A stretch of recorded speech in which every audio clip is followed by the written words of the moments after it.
All right, hello all. My name is Ashley Sweet and I'm with Meybohm. And on the meeting online webinar here, we have Marianne Ethridge. Hi, Marianne. She's with Queensboro Bank. Hello, how are you? Doing well, doing well. Today is Tuesday, April 7th, 2020, and just excited to be on Zoom. And also we have Miss Betty Surrency, and she has a lot of experience in real estate and is also a broker with Meybohm. Hi, Betty. Hi. So today we wanted to get online and provide some educational opportunities and some learning for everyone who is looking to buy a home and getting ready to sell theirs, whether it be now or in the future. We're finding that we really don't want to waste this time at home or in quarantine. We really want to prepare ourselves. Just like you get physically fit, now is the opportunity to get financially fit. Marianne and I were talking the other day about how people will come and want to buy a house and just all of a sudden want to get a loan. Well, there's a lot of steps to get ready for that process. You don't want to do it a few weeks in advance, you want to do it months in advance. So Marianne, can you tell us a little bit about some of the steps people can take to get ready? Absolutely. Over the many years that I've been in the mortgage business, the experiences that my buyers have been good experiences because they have planned in advance. Buying a home is just a wonderful investment, and you should put a lot of time and thought and preparation into this purchase.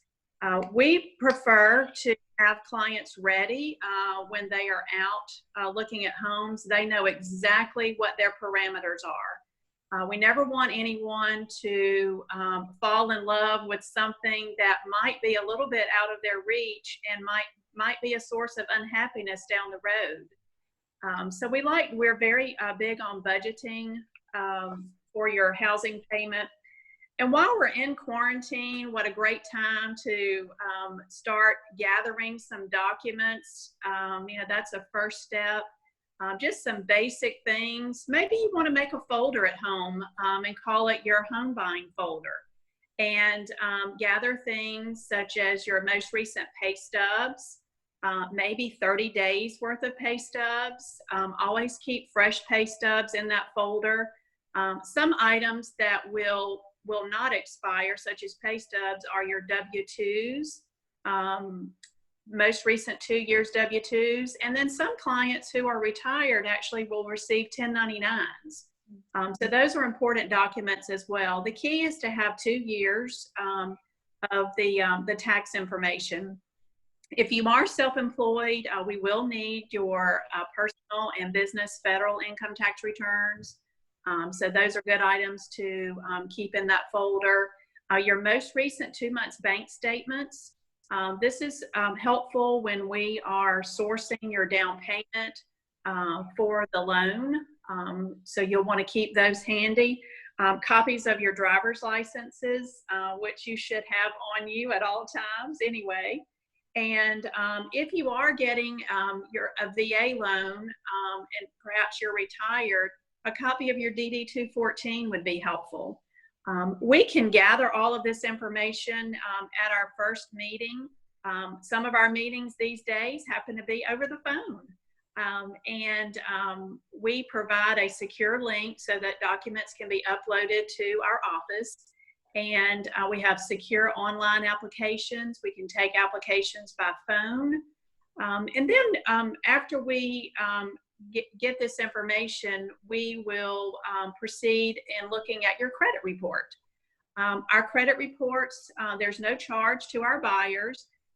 We feel like it's a service to our buyers to let you know where you stand as far as credit score. Credit score determines many things. It determines the type of product that you might qualify for, the amount of down payment that you might have to make. And in some cases, Ashley and Betty, we may have to do a little bit of credit repair. This is a great time to do this before you actually start house hunting, in case we need to work on paying down some credit cards. If there's a medical collection that might have just popped up out of the blue, This will give us an opportunity to take care of that and any other items that we might see on the credit report. So merging the credit report along with the documents previously mentioned, we want to make sure that we are giving you a payment that is going to be conducive to your budget.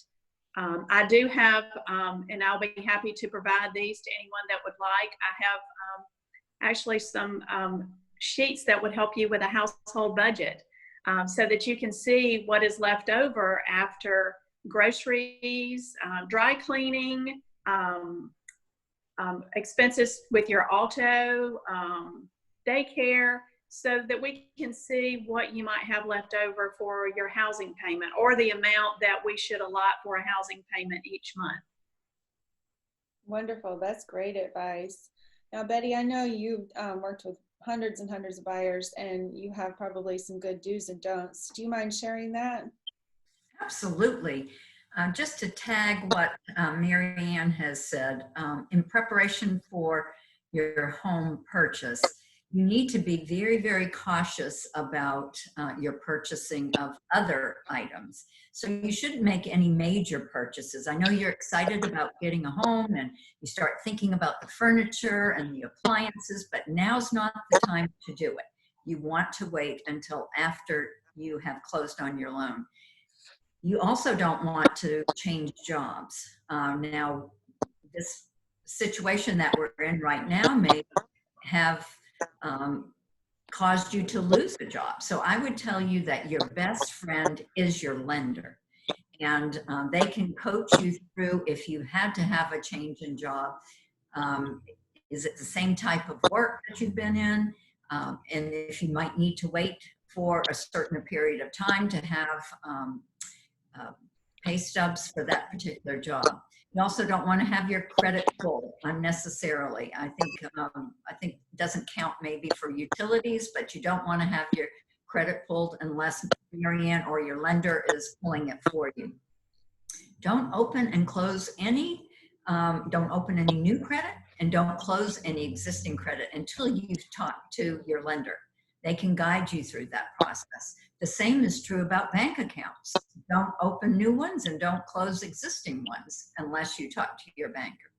And then finally, don't make any deposits other than your regular paychecks unless you've talked to your lender. They are going to need to have documentation on anything that's unusual that's coming in or out of your account. Okay, very good advice. And did you have anything about what sellers can do in this process, possibly, you know, getting it ready for, you know, final inspection and things just as you're going through? I know you had some words of wisdom in that front. Oh, I'd be glad to share for sellers. This is the perfect time to get your house ready. We have a tremendous shortage in houses. So if you are thinking of selling, now is the time to be preparing for it.